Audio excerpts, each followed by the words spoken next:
how to transition from an employee to a successful entrepreneur.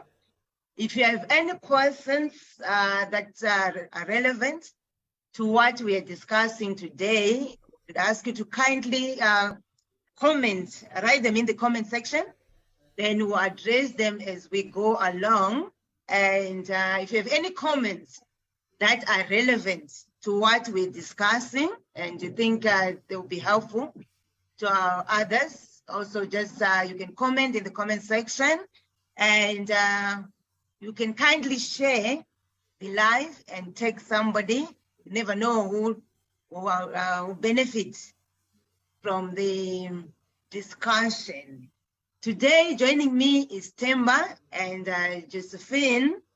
Themba is a renowned conference speaker, founder of Duplex Institute, which is a consulting company that also trains in risk management, strategic planning, and financial advisory. He is also a financial coach for personal finance. He coaches groups and individuals. Themba, would you want to share more about your products or services and how people can find you? Thank you very much, Tefazo. The easiest way to find me is on LinkedIn. So if you type in my full name, Themba Duplex Mazibuko, you can go to my LinkedIn page and connect with me. That's the easiest way to find me.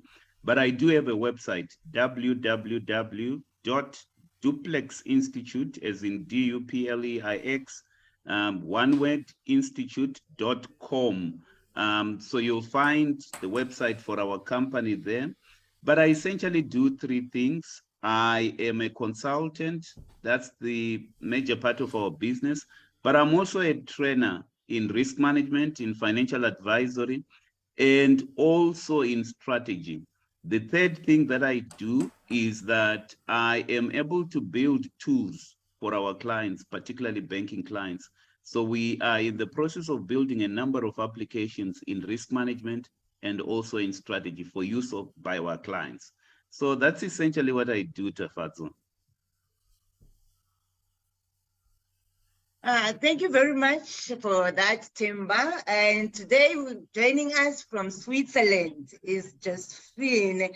Josephine is an entrepreneur, business strategist, and international speaker. Josephine would want to share with our viewers more about your services or products and how they can reach to you. Yeah, as Themba, I was also previously in banking, but I left banking 3 years ago, approximately, little over 3 years ago, and started my own company. So I was kind of a little bit hit by the wave of coaching and realized that coaching can be really effective when it's done in a real way, in a right way. And what I do today is I actually help other former corporate professionals to build their own successful coaching and consulting businesses. I take them from market research, which is really, really important to do proper market research. Don't even dare to think about starting your business without having done proper market research, and then down to testing and doing their very first offer. So that is mainly what I focus on currently. But you and I, Taffy, we met I think it was in Paris, right? So that is how you and I connected when we were both speakers in Paris. Yes, we met in Paris with Josephine. We normally start our show by Themba sharing some financial news. Themba, would you have some financial news for us? Two financial news that I would want to bring to the attention of our viewers. These are South African specific news. So to our viewers who are viewing us from other countries, this may or may not apply to you, but I'm sure it will apply to you. The first piece of news is that in April, the Central Statistical Office here published the inflation number. So inflation increased by a percentage point from 7% to 7.1%. So the reason why this is very important to all our viewers is that when the inflation increase came and the news came, there were two discussions that people were having. Number one discussion is that it seemed that when you looked at the salary increases that people were getting, it was below inflation. So inflation is at 7.1%, but most of the salary increases that employees are getting at the moment is around 3%, 4%. So the discussion there was basically the realization that you're not going to beat inflation, especially in a hyperinflationary environment, if you continue being an employee. And there was also a sudden realization by quite a number of people that a high inflationary environment especially hurts the poor people. So the rich are able to cushion themselves against inflation. Tafadzo, today we'll be talking about transitioning to being an entrepreneur. I can almost say, before you ask me the question, Tafadzo, one of the reasons that I don't regret going into business is that I'm able to cushion myself against inflation. Probably much more than I would have been able to do had I still been an employee at the moment.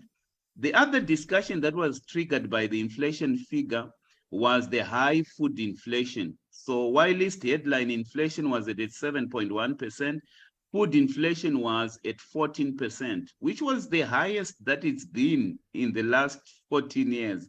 And I think we're going to continue to see that particular trend going forward of food inflation just going, out of the roof.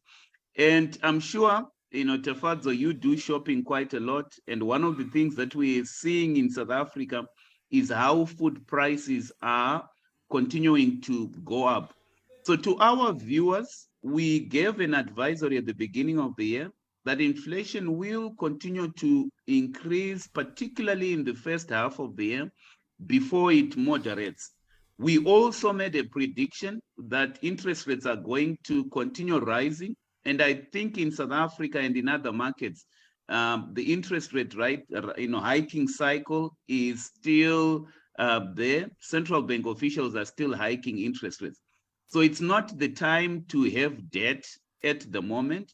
It's time to be very, very prudent in our spending because it might be that this inflation is not transitory, as other people think. It might be the kind of inflation which is stubborn and will still be with us for quite some time. The other piece of news that I picked, I think it came out today, yesterday or the day before, was of a cryptocurrency trading platform that went bankrupt in South Africa. And the owner of that platform, Mr. Steinberg, I think his name was Johann Steinberg. He actually skipped the country, went to Brazil. They are trying to get him from Brazil. But the two things that were of interest to me is that a court case in South Africa actually concluded that that scheme was actually a Ponzi scheme. So while many people invested in that scheme thinking that it was a genuine investment scheme, it was in essence a Ponzi scheme. And a judge in America concerning the same scheme actually asked Mr. Steinberg to pay back something like 64 billion rands to investors, which is the money that he benefited from this whole scheme. So to all our viewers out there, be careful about these, fake investment schemes. These, because you can lose quite a lot of money. I've had some of my clients investing in things that are shrouded in secrecy or things that they don't understand. So we must be very careful with our hard-earned cash. We know we need to invest, get advice, read, and get coaching. That's all I can say at the moment. Over to you, Tafadzo. Thank you very much, Themba, for that informative information. Becoming an entrepreneur is a massive change in lifestyle and much different than working for a company and can be more demanding. Josephine, what would you advise someone who wants to be an entrepreneur but is afraid to take the risk because of financial obligations? So thank you so much, Taffy. And also thank you, Themba, for the financial reporting. I think that is super interesting, especially about the Ponzi scheme, right? Because if it looks good, too good, it usually is too good. So as you say, make sure you know what it is that you're kind of like putting your money, what it is that you're investing in. So thank you so much. But back to your question there, Taffy. So what to do if you're kind of like willing or you're thinking about starting a new company? I actually usually say that I failed in starting 2.5 companies before I actually took the leap to start my company. And the reason why I failed in even starting them was because I was stuck in analysis paralysis. We did the SWOT analysis, the strengths, weaknesses, opportunities, and threats. And I say, don't do that. Don't start by analyzing everything because you don't know nothing. Back then, start by talking to people first. See if there is an interest, you have an idea, and don't be afraid of sharing that idea with anyone, because people are sometimes thinking, oh no, I can't share that idea with anyone. What if they steal my idea from me? Well, they probably don't even have the energy that you do. So if you have a brilliant idea, and it doesn't have to be a unicorn, don't wait for that unicorn idea to come to you, but start talking to people. What are the problems that are out there? What are the problems that you can solve actually? Is there, what would you say, Themba? What would you add to that? I totally agree with you. I totally agree with you. In fact, one of the mistakes that I made is that I knew I had to be an entrepreneur, but I wasn't really decided. You know, one of the, you know, if I were to use an African proverb, one mind was still in employment and the other mind was actually in business. So I think, to me, people must just decide. Do you want to be an entrepreneur, or do you think you'll make your success as an employee? That decision is very, very important. So I totally agree with that. To your point, Josephine, I also did a very comprehensive business plan because I come from the accounting world and the strategy world. So I spent 2 months of business planning, only to realize that, you know, I might as well just have gone into the market and tested, you know, the waters. Yeah. So business plans, you know, I realized quite quickly that business plans do not work. You know, what really works is talking to people, you know, but also having a real business model. You know, so if I were to advise anyone, just write on the page, you know, what your model is. It's very important to have a business model. It's very important to have a proven concept and sort of an idea of a proven market. So somebody who talks to people who are in business, you know, tries by all means to prove their concept, I think it's better off than somebody who is writing all these comprehensive business plans, which is something that I also did. So I totally agree with you there. One thing I would also like to add is to have, you really need to have the guts to really start doing these things, because it is scary. And as you said, one part of your mind is still in being an employee, and one part is that kind of like, oh yeah, but should I, or can I, or whatever. So you really need to have the guts. And I also think you shouldn't necessarily follow your passion, but you have to have passion for what it is that you're doing. Because if you don't have the passion for it, you will not be able to stick to it through the ups and downs that you will be going through, because there will be so rainy days that you will be going through. So you will have to have the passion to do it too. Thank you very much for that input. I was going to ask Themba, like on the same issue of being afraid. I know Themba says that he's a risk taker. What would you say to a risk-averse person who wants to be in business? Because it looks like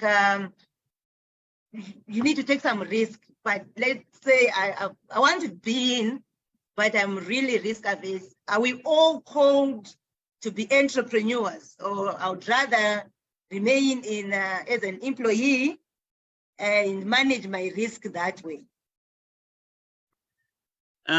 So to me, being an entrepreneur is something that I started developing a vision for In fact, just to tell you the story, Josephine and also Tafadzwa.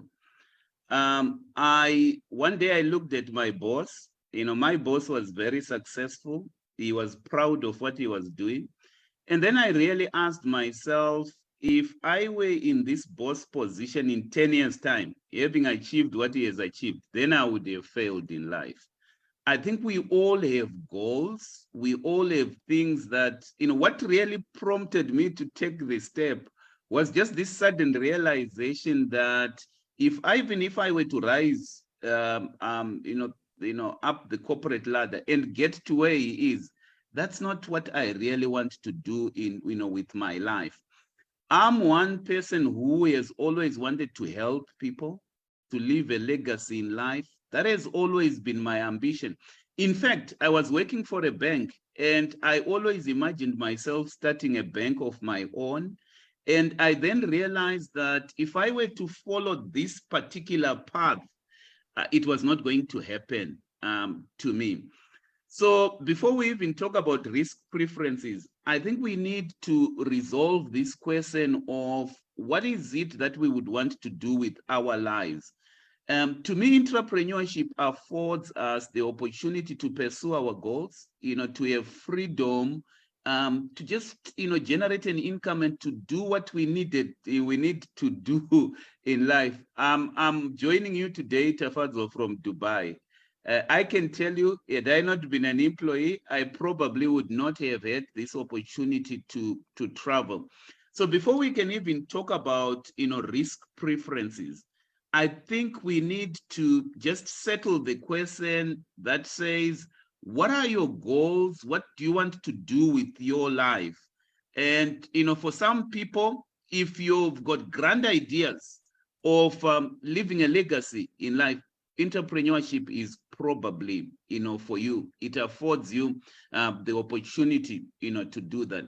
Then let's talk about risk preferences, Tafadzwa. I think there is a way of being an entrepreneur by taking calculated risks. I don't think you have to be really careless about it. Josephine has just spoken about testing the market, getting coaching and advice.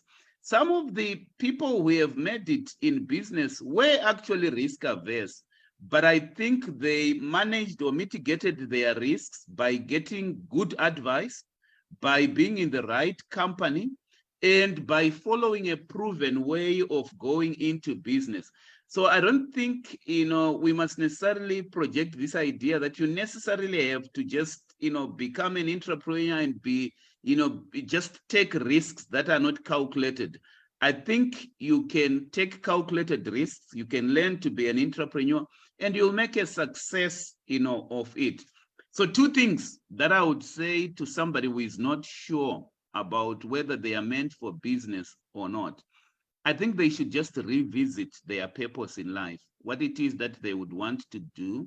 But beyond that, I think they should get the necessary education and coaching should they decide that this is something that they would want to do. I think with a lot of coaching, with a lot of assistance, with a lot of research, it just makes the entrepreneurial journey much, much easier to handle. Thank you very much. That's encouraging to some of us who are risk averse. Josephine, one challenge that holds people from being entrepreneurs is because they have many ideas and they don't know which one will work. How does one decide on which idea to pursue? I know you have already mentioned that we shouldn't be afraid that our ideas will be stolen. So it depends on who we share with the idea, because sometimes we have many ideas, but we're afraid that if we share with the next person, the next thing we see is they're running with the idea and probably are still working on raising capital, and they've already moved ahead of you. What would we say to someone who has many ideas, but they're struggling to make a decision on which one to pursue? Mm-hmm. And I think that's a very good question, because I get to hear that quite often, to say, yeah, but you know, I'm so multi-passionate. I don't know what I should choose first, or what if I pick the wrong thing?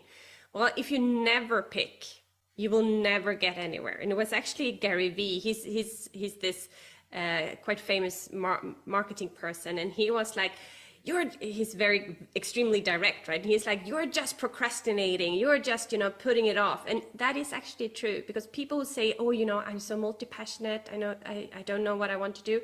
I say, pick one, choose that one. That doesn't mean that you don't need to choose the others, but you need to start with one. Because if you try to start with 3 or 4 or 5 different ideas at the same time, you will get nowhere. So start with one, finish that one, or if it's not, you know, if it's not working, if it's not, then put it aside, take the next one.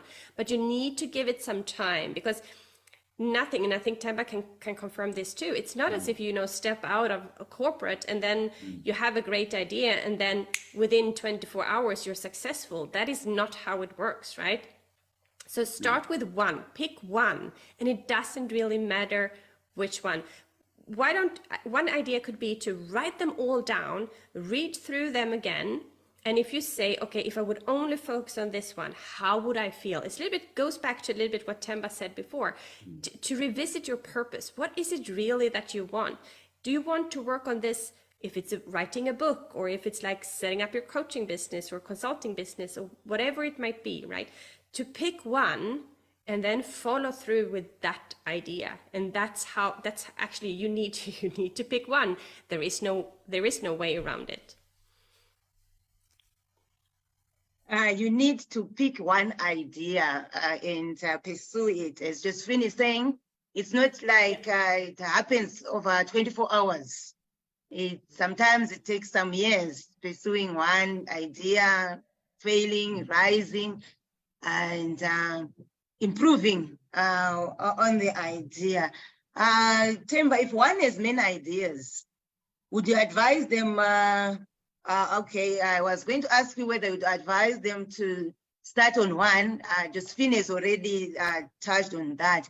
But how did you come to your idea, Themba? The consulting and training. Very good question. It's also a question that I normally get. Tafadzwa, I think focus is the name of the game, particularly if you are starting as an entrepreneur. Most of the time, I write business plans for people who want to go in business. And oftentimes I hear somebody who says, I bake cakes, but I also fix cars. And then I also do this. I'm a swimming coach. And they want to do all of those things when they leave work. And then I tell them that, look, I know you are multi-talented, but I think just pick one thing, because focus is the name of the game. The reason why people get confused about this is that they have heard the concept of diversification, doing a lot of things, and they would want to diversify, right, from the start without having proven any concept. So when you are starting on a journey of entrepreneurship, focus is the name of the game. How do you choose what to focus on? I think just choose an area where you will have competitive advantage, or where you're probably going to have a niche market and you're going to be, really, really successful, depending on your research. Entrepreneurship, by definition, is about spotting a gap in the market. And once you spot that gap in the market, you then try to satisfy the need that you have spotted. So I totally agree with what Josephine has said. The way you spot that gap and you prove that concept is through research. So spot the opportunity first, and then just try to then find resources. You probably might have had the skills. What I have seen about entrepreneurial skills is that in most time we focus on the product. I think we must just focus on the opportunity that you have discovered in the market, the gap that you would normally want to fulfill. Many people, particularly in this part of the world that we are in, Tafadzwa, Many people that just think that if I register the company, I'm in business. No, you're not in business just because you have registered, a company. In fact, registering a company is really not a significant step on its own. What is a significant step is basically spotting that particular, opportunity that you would want to, to exploit. Look at your skill set. It's always good to look at your skill set.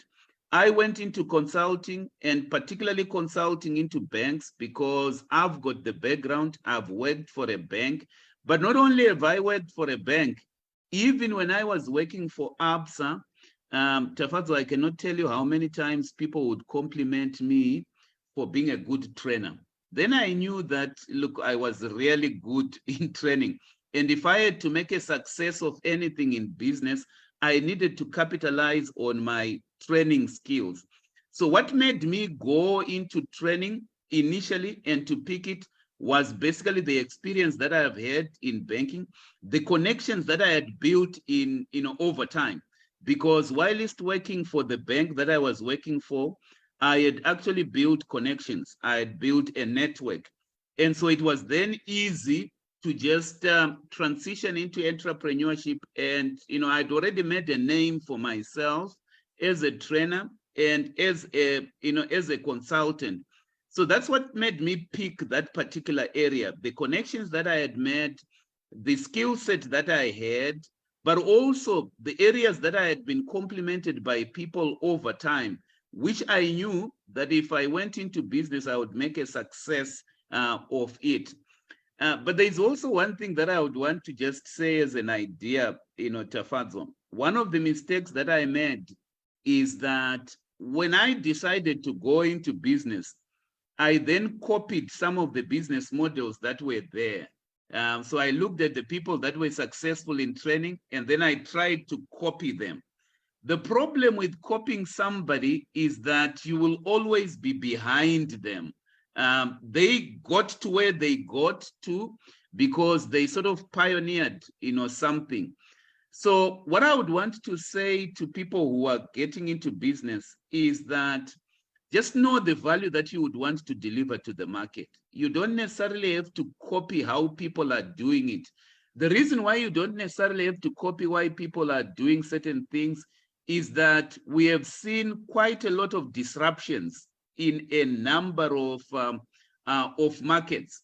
And if you are not a disruptor, or you are not comfortable with the fact that industries can actually be disrupted, you will always be behind, and you will never make the success that you are hoping to make, in industry.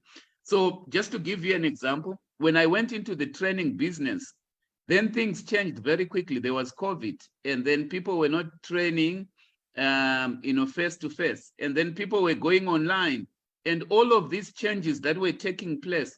So it's always good to be very clear about the value that you're going to deliver to a particular market, and not be worried about copying people that are already established, because you will always be behind. But look at your strengths. Business is about competitive advantage. Business is about choosing a niche area that you would want to focus on. So the more niched you are in a particular business, the more likely you are going to be a success, instead of being, a general provider. Because what I have seen in the market is that the market is looking for people who can satisfy specific needs, not generalists who, just come and try to meet and be all things to all clients. So I had to be deliberate, choosing a sector, which was the banking sector, choosing how I was going to, fulfill the needs of the banking sector in training and in consulting. And as I went on that journey, I've been able to then diversify into other areas. But it always starts with you being focused and deciding to serve a niche market. That's quite eye-opening. I was going to ask you this question, but maybe I will ask Josephine first. Themba has said he discovered his idea because people complimented him at work and what he was doing at work. What would you say to that employee who wants to start or has already started the same business that his employer is doing? Because maybe they are good at it, maybe they're a trainer, and they've discovered that the same business that their employer is doing, they can do it. Is this something that you could advise somebody? Because maybe someone is hearing that. I would say they would need some legal advice first, because that would be a direct competition to their employers. I wouldn't advise anyone to, and as Themba said too, you can't just copy someone else's business idea or kind of like use it as your own. You need to come up with your own kind of like a little bit like twist on it. And if you're an employee and trying to set up a business, the same business as your employer does, there is a huge conflict of interest there. So you would have to, first of all, make sure that it's not conflicting in any way, and then absolutely seek legal advice for that one, because that is not something I would advise. But I don't have the full picture on this one, obviously. Maybe Themba, what would you say? Like, she's talking about legal advice. If I'm working like in a training company, I know how to look for facilitators, to do everything. Probably I'm an employee, but I have it, I've got it. Then I decided to also start my company. Why? Because I need you to pay me. So I will start my company, new company. What legal advice would I get to be maybe allowed to do that with this conflict of interest? Tavadzo, what causes business to last for a long time is ethical practices. So one of the things that we need to emphasize to aspiring entrepreneurs is the need to be ethical and to operate businesses with integrity at all times. I have seen employees who want to take shortcuts and steal the IP of their employer in order to start their own, business, because they just feel that they have been doing the job. As Josephine has said, you might run into legal problems if you steal somebody's IP. I think what we are talking about when we talk about entrepreneurship is that each one of us has the capability to, to generate their own IP, their own intellectual property.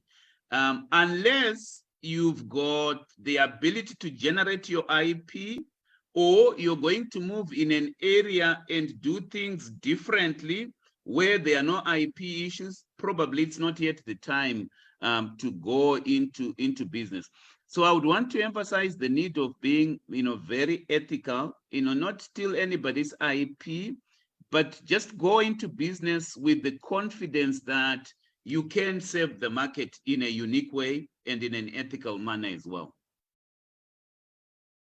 Okay, before I go to Josephine, I've got a question here that's a bit taking us back, but it's I think it's for Themba. Tendai says, I notice we are being encouraged to stop borrowing, yet other successful business people have come out publicly saying they became rich by using other people's money. Is there a period when it will not be advisable to borrow? And faced with the current trend of ever rising inflation, how long can you wait for the right time to borrow? Josephine, would you want to attempt that before I attempt that, borrowing to start a business?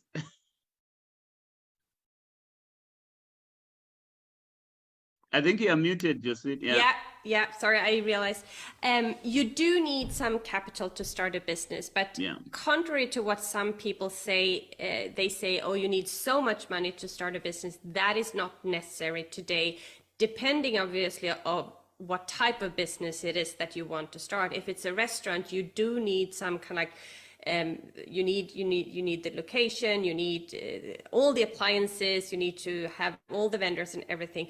If, however, it is like Temba and I are doing, a type of consulting or coaching business, the startup cost can be so low. The only thing you need is a phone and internet. That's it, kind of. And that's how you can start a business. You don't need a lot of money to start such a business.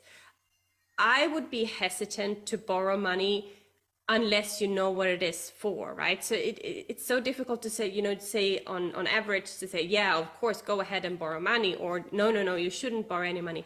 It totally depends on what type of business and business idea. And also here we go back a little bit to the business planning that Temba mentioned there. When you borrow money, you definitely need to have a forecast and a business plan to see, okay, so when do I get my return on investment here based on the money that I put in? Mm-hmm. So just to add to what Josephine has said there, let's just acknowledge that in this internet age, the cost of starting a business is going down. If you were to go back 10 years ago, people did not have the same opportunities that we had, being, afforded this kind of infrastructure that we have to be able to sell our products to the whole world. In fact, in this internet age, in this information age or digital age, whatever you would want to call it, I just feel that it's a world of opportunity where you can sell to the whole globe instead of the situation that it was 10 years ago. So number one, it's possible to start a great business by what we can call, I think the term that many people use is the word bootstrapping. Bootstrapping is sort of financing yourself as an entrepreneur without relying on outside, borrowings. So the first thing that I would want to say in response to the question is that unless you've got proof of concept of what you would want to do, don't borrow. Just bootstrap your business and go along. In any event, no bank is going to fund you or no investor is going to put money into your business unless you can demonstrate proof of concept that you have got people who will buy your product and services. So initially, when you get to that stage where you've got proof of concept, you would unfortunately need to finance yourself. Then there will come a stage in your business where you have to scale up your operations. Once you have demonstrated the concept in the market, it is at that point where you can go to the market and borrow, because now it's different. You've demonstrated the proof of concept, and now it's about scaling your business. That's a different phase of development of a business, altogether. When you reach that stage, definitely you can start borrowing. So that would be my response to that question, Tafatso. I hope, Tendai, you answered there. Rather start small than borrow, then you're stuck with money, having to pay back some money, and you have not also made profit from your business. Josephine, as employees, we're normally trained to focus on one area and no need to know like the entire organization. But when you become an entrepreneur, you might find yourself as the legal process expert, human resources executive, tax expert, customer service manager, marketing and sales expert. How do you manage that? Because you may find yourself in a business where you have to wear many caps. Yet when you're an employee, you just did what you were trained to do. So what would you advise, or how have you managed it yourself, maybe in your business, managing different departments that are needed in an organization? Yeah, it's a great question. And I think it's one of these areas where people totally underestimate all the work that they need to do, because it's the whole social media marketing, it's the whole kind of like operations, the background, it's the whole accounting, it's the whole product development or service development, it's the whole kind of like process flow that you need to manage, especially in the beginning. But even there, even if you are in the beginning, it's so important to either, and Themba was actually mentioning this before, he said, you need to invest in yourself, meaning you need to invest in business support, meaning someone who has walked the walk before you. Invest in those people, and because that is how you walk way faster. I did one of the mistakes that so many do in the beginning, where I did many mistakes, but there were so many mistakes, or a particular mistake I did in the beginning was I wanted to create an online course. So I bought an online course on how to create an online course, but I didn't buy it with accountability. I just bought the online course, meaning I sat there with my online course and was totally kind of like in my head trying to develop a service, an online product. But I got so stuck in this whole analysis paralysis, and I wanted to do the most amazing slides. I didn't talk to anyone. I hadn't done my homework. I hadn't done any market research. I tried to create all of this on my own. It took me 10 months, and that course was never even published. Then I decided to invest in myself, in a coach who had actually done this before, because I hadn't done it before, and the online course didn't help me to do it. I invested in a coach who had done this before, who had proof of concept, as Themba says. She had proof of concept because she had these testimonials. It took me from day one until 5 weeks, and I had done proper market research, and I had set up an offer, I had designed an offer, I had real clients joining that offer. Within the 10 weeks or 12 weeks, the offer had been validated. Compare that 10 months with 12 weeks, right? It's a huge difference. So, and by then the 12 weeks, that is when I started making money. So kind of like you lose, not only losing a lot of money or time, because it's the whole time is money. So make sure that you invest in yourself. Accounting, for example. I did my husband's accounting in the beginning because I'm also an ex-accountant, as Themba is.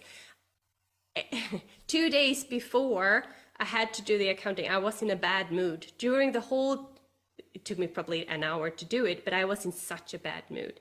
Meaning I ruined 2.5 days for something that I didn't really like doing, instead of outsourcing that to one person who loves accounting, who does that.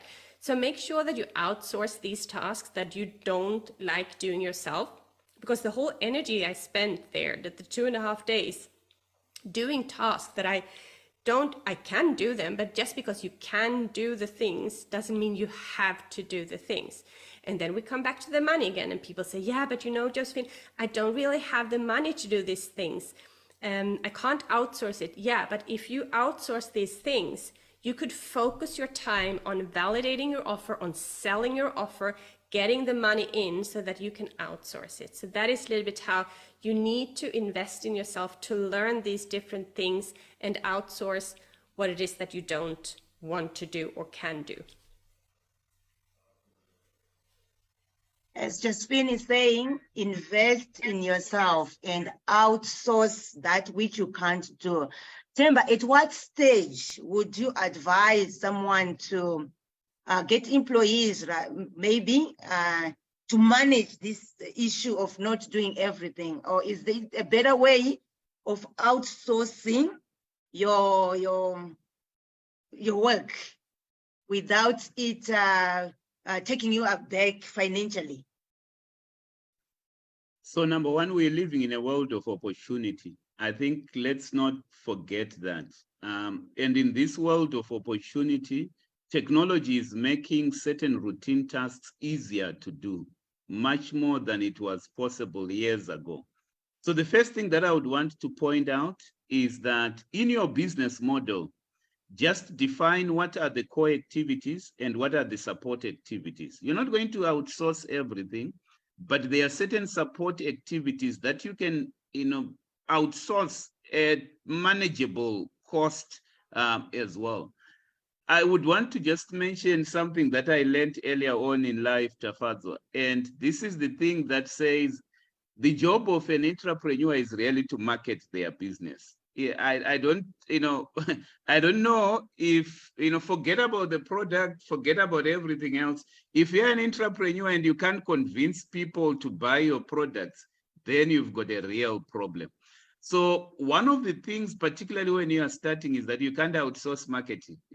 And I would advise anyone who wants to go into entrepreneurship to just learn sales and marketing and learn to convince people and to talk to people, because that's a core job that you would need to do. You can't outsource it to somebody else and say, go and market for me. So you need to know what the core responsibilities of an entrepreneur are. I would say marketing and sales, particularly when you are beginning, is a core responsibility. Accounting and everything else that you can outsource, because technology is such that those things can be done at very, very manageable cost. Then your question was, at what stage can you then bring in employees? I think you bring in employees when you are generating an income, and the business model and the business income can support employees at that stage. But also part of entrepreneurship, apart from the core skills of marketing, is being able to build a team. I think great entrepreneurs are able to build a team. And the way you build a team is that look for people that will complement the skill set that you have. As an entrepreneur, you'll probably see that you are lacking in certain areas. I'm very good in accounting. I'm very good in training. I'm very good, but I need somebody to organize my work. I need somebody to do administration for me. So the first person that I employed was basically an administrator to put in system, because those things actually bore me. I don't want to sit down and just organize myself and put systems. And I have had to have, support to complement me. So if you're building a team, get people that can complement your skill set, complement what you can do.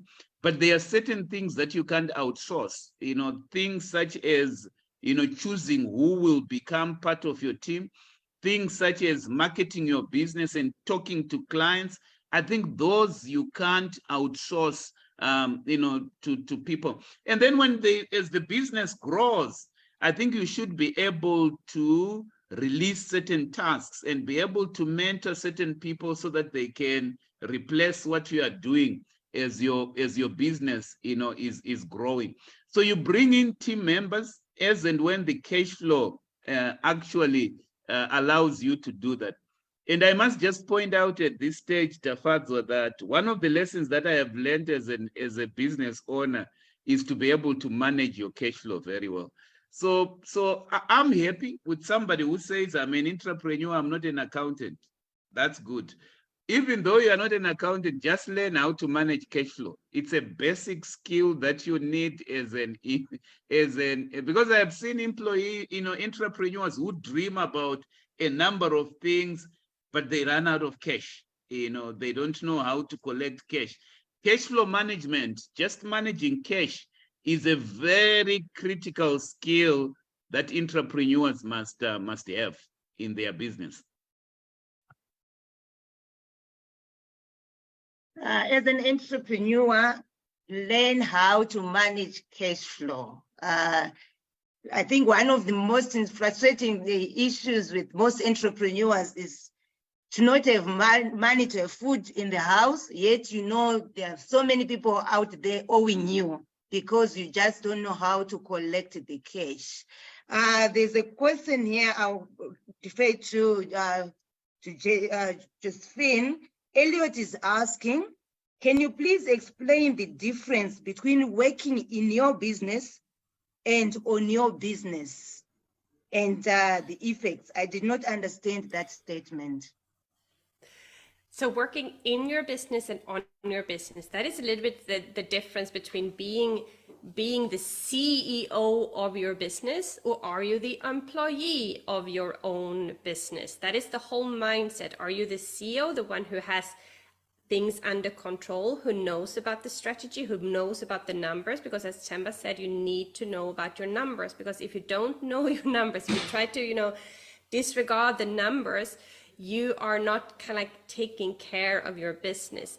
And however, if you're only focusing on accounting, like as an employee, you don't really dare to sell, because selling can be scary, especially if you haven't done it before, to all of a sudden put yourself out there and actually put a price tag on your own services. That is scary in the beginning. That is also why you need support and help to do that, to realize that selling is actually a service.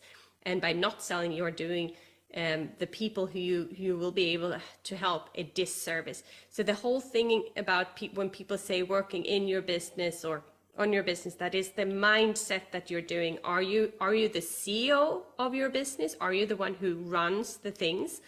Or are you still in your employee mindset where you just kind of like a little bit like hustle and try to get things done, focusing a little bit on the wrong things? So it's really important to maybe block half a day or whatever per month or every second week, and to take a step back and review things. Am I still pursuing the right things? Look at your goal, look at your purpose. Are things still going in the right direction?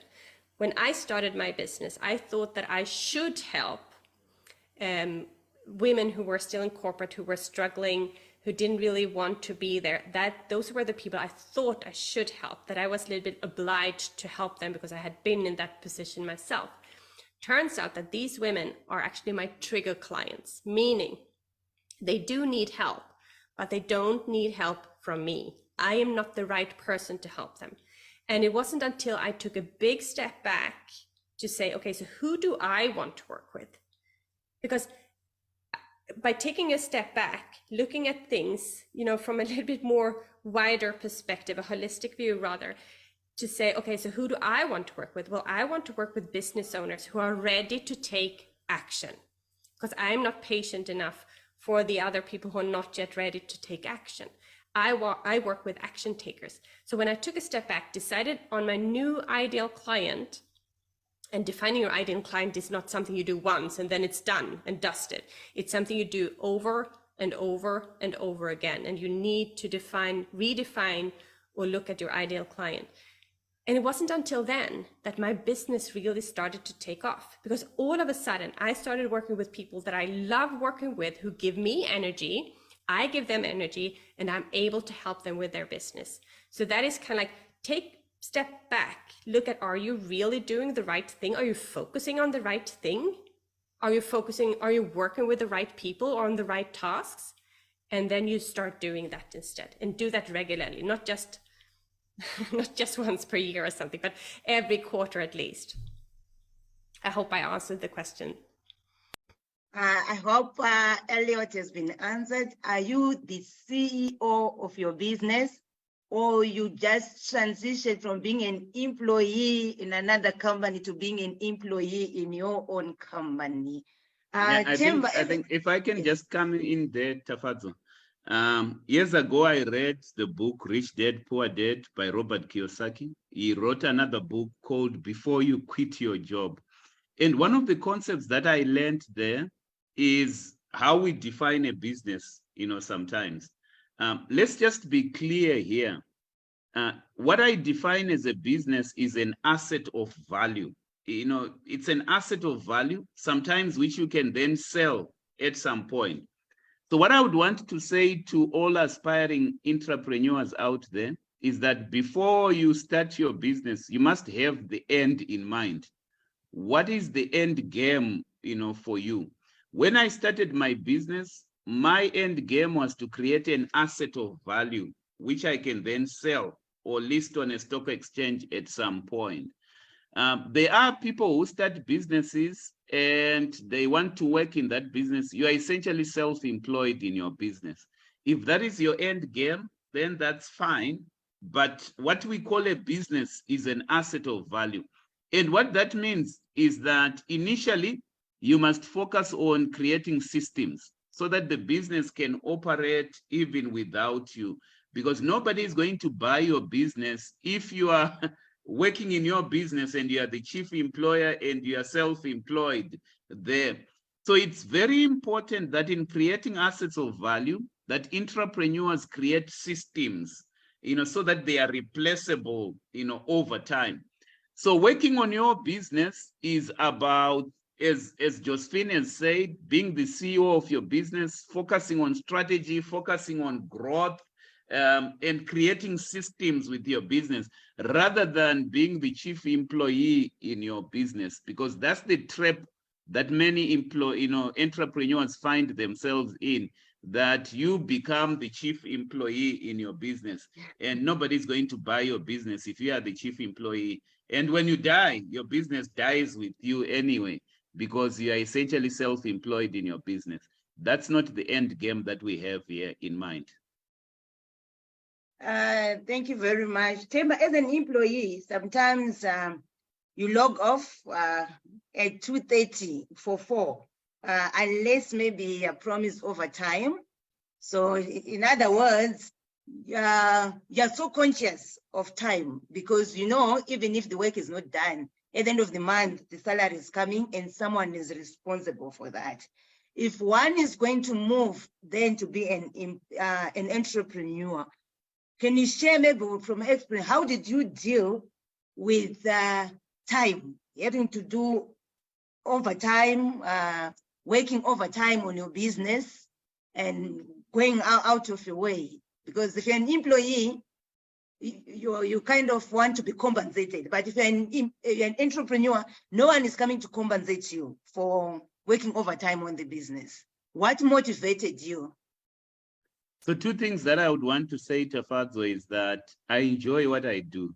I don't think even when I work, I even look at the clock. I don't look at the clock. I used to look at the clock when I was working for my employee, maybe because I didn't enjoy the job, or I thought I was actually worth more and they were underpaying me. That's why I was looking at the clock. But now, being an entrepreneur, I absolutely enjoy what I'm doing and every second of it. Being an entrepreneur affords me the opportunity to travel, to meet people that I would never have met in my life. But also being an entrepreneur affords me the opportunity to sleep when I want to sleep, because I don't have a boss. So I really don't have a boss. It's unlike in my previous job when I had to report to some people that I think I like the freedom of not having a boss. That's the part of entrepreneurship that excites me, quite a lot, but also the freedom to be able to give others a job.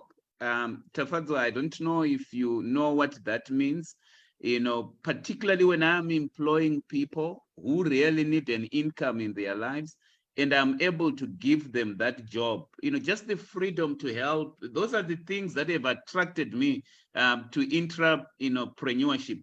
So now I don't watch the clock, not at all. Sometimes I can entirely work the whole night and I enjoy it, working the whole night. Other times I just need to travel, and it's just that freedom to control my time, which I really enjoy about being an entrepreneur. About freedom, Josephine, have you experienced the same freedom? What would you say to someone who wants to leave their job? So I would actually just pick up on exactly what Themba was saying, and that those were my main drivers too. So I quit my job in 2019 without any backup plan at all. For me, it felt as if I really have to get out of there right now, right at this minute. Otherwise, I would never get out of it. I wouldn't advise anyone to do that, because that there are better ways to do it. Start a side hustle a little bit that we have discussed. But the whole point about freedom, the whole point about deciding from where I work, when I work, with whom I work, those are the main drivers. And also, as Themba said, the whole impact that you can do. So when people say, oh no, I can't charge that much for a service or whatever it might be, but you're not charging only for yourself. You're also charging for all the difference in the world that you can make. So the more money you make, the more money or the more people you will be able to help. Actually, you can become the employer of choice, where people really want to work with you. So that is the whole piece about freedom is also about, we don't look at it like this is my work and I start at 8 o'clock and I finish by 4. And it's a lifestyle. I mean, we sit here now on a Saturday. It's beautiful weather outside, but we're doing this because we're passionate. We're doing this because we want to help others really dare to do these things, but maybe not being as blue-eyed. I have blue eyes, but not being as blue-eyed as Themba and I were when we started on our own journeys, but to really share what it is that we have learned along the way. There are ways to do it that so kind of reduce the whole stress level that you might have in the beginning. So the freedom of choice, I think that is definitely my main driver why I'm doing what I'm doing. Thank you very much. I think I was going to ask whether the market is not saturated. I don't know whether you have a different answer to what we have already spoken about on ideas.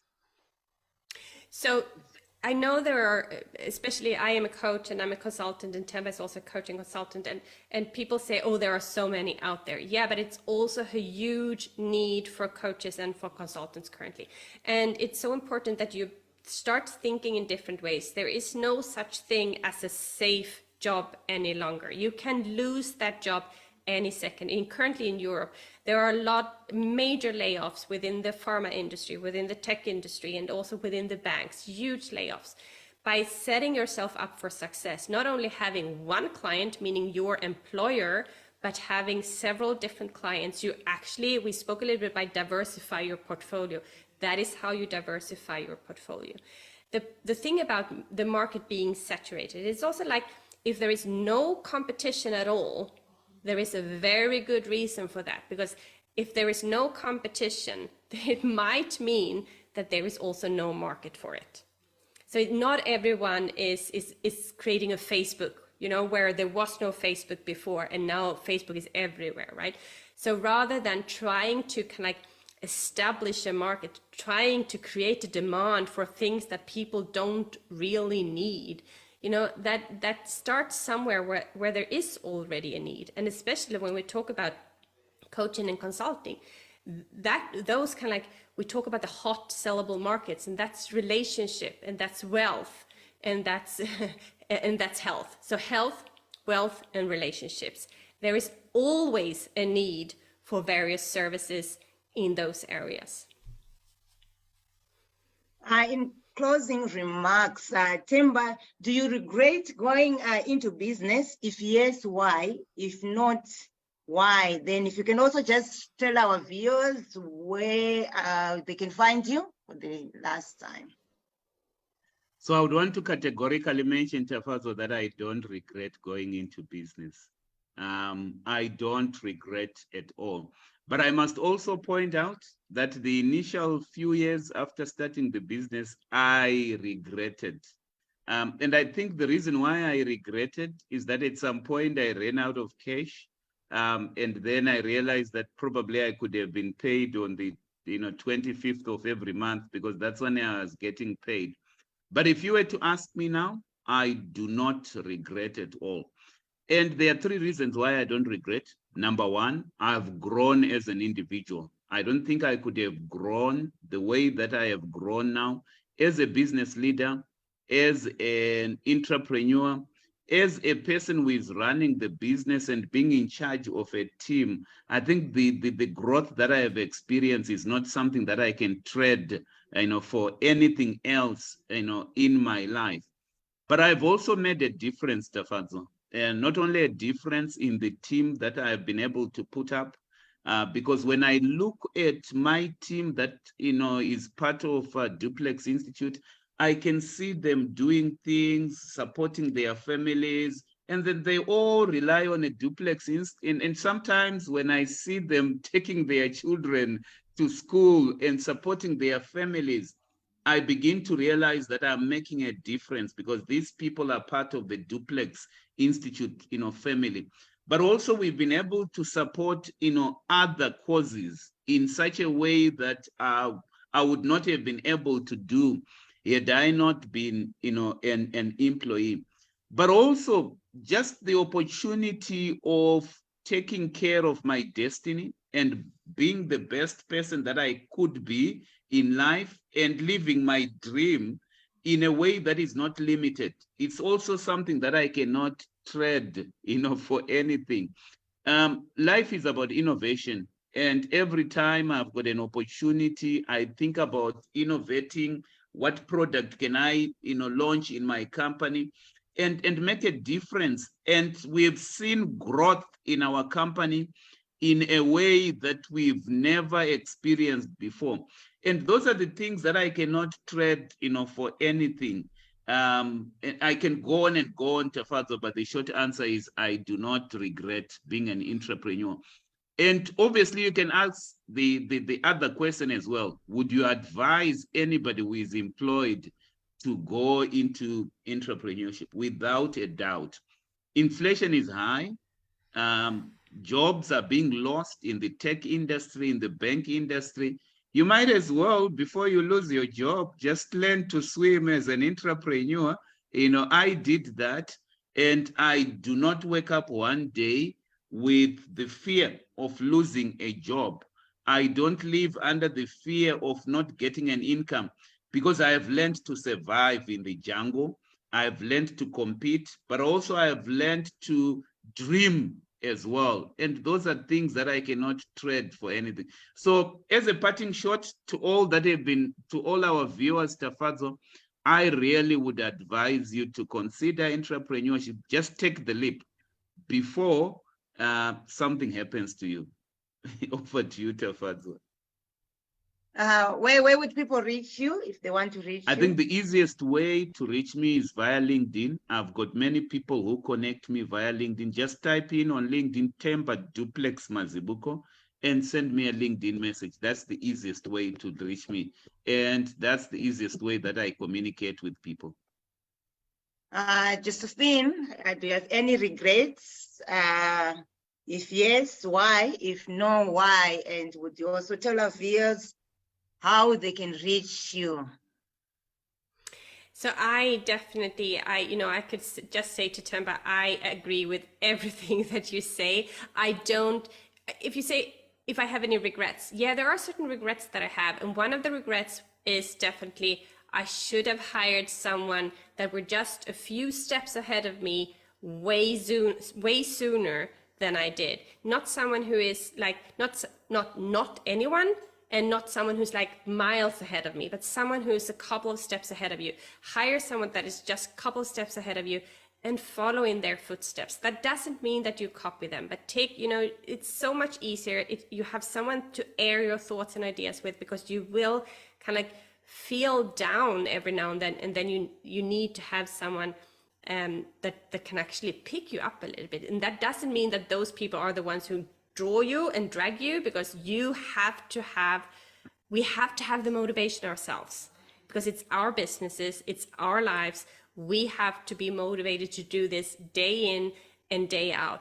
And I wake up every single morning, independently if it's Monday or Wednesday or Sunday or Friday, and I jump out of bed and I'm so excited to start the day. And just the opportunity to be on shows like this, I wouldn't have had the opportunity if I had stayed in my corporate job. I was afraid of being on social media at the time. I didn't have a profile picture on LinkedIn. I only accepted connect requests from people who I had met personally. I had 2 pictures on Instagram from 2013. One was of my kids, and one was of when I crashed our car. I was so afraid of doing anything. So I set a goal. I say, okay, so what is it that I want? And one of those goals was to become a public speaker. So what do I do then? What do I need then? Well, I probably need to become a public person, first of all. Okay, so what do I need to do then? Well, I need to be on social media. But I'm so scared of social media. Okay, so what do I do then? Well, a course in Instagram, that would be good. So kind of set a big, hairy and scary goal, and then you start walking. You kind of break it down into sub-steps, and then you start walking. And that is just the advice that I would give to anyone who doesn't really know where to start. You don't need to have the end goal. You need to have the end goal, but you don't need to know all the steps that will take you there, because it will show itself. Just taking one step after the other, and it will kind of, the path will open up. I didn't know in 2019 that I was going to sit here with the amazing Themba and Taffy. I had no clue. I had no clue that I would have met Taffy in Paris in 2022. These are things that happen just because we dare to do these things, to take these steps. So that is just go out there, dare to do this scary stuff, because what is the worst thing that can happen? Probably that you end up on a show like this. It's not going to kill you. There are always ways to solve problems. Always ways to solve problems. And people can, as Themba, people can find me on LinkedIn. It's Josephine Wanner, Josephine with an F and an E at the end, Josephine Wanner, WANNER. Send me a connect request. Let me know that you saw me here so that I know that. That makes it so much easier, and we can start a discussion, because it's all about kind of like real discussions with people. Ask me anything that you want to know, and I'm more than willing to give you all the answers. Maybe not all the answers, but some of the answers that you need. So that is probably also the easiest way. I'm also on Instagram if people want to connect with me on Instagram. That's also a way to do it. Thank you very much, Themba and Josephine. We really appreciate the information. We've learned a lot. I'm sure some people have been inspired to leave the day-to-day job and start working on their ideas that they've been sitting on. We appreciate and we don't take it for granted. To our viewers, thank you very much. And to those who ask questions, we appreciate your contribution, and we don't take it for granted. We hope to see you again soon. If you want to check us, you can check us on www.tafazwamazibukospeaks.com.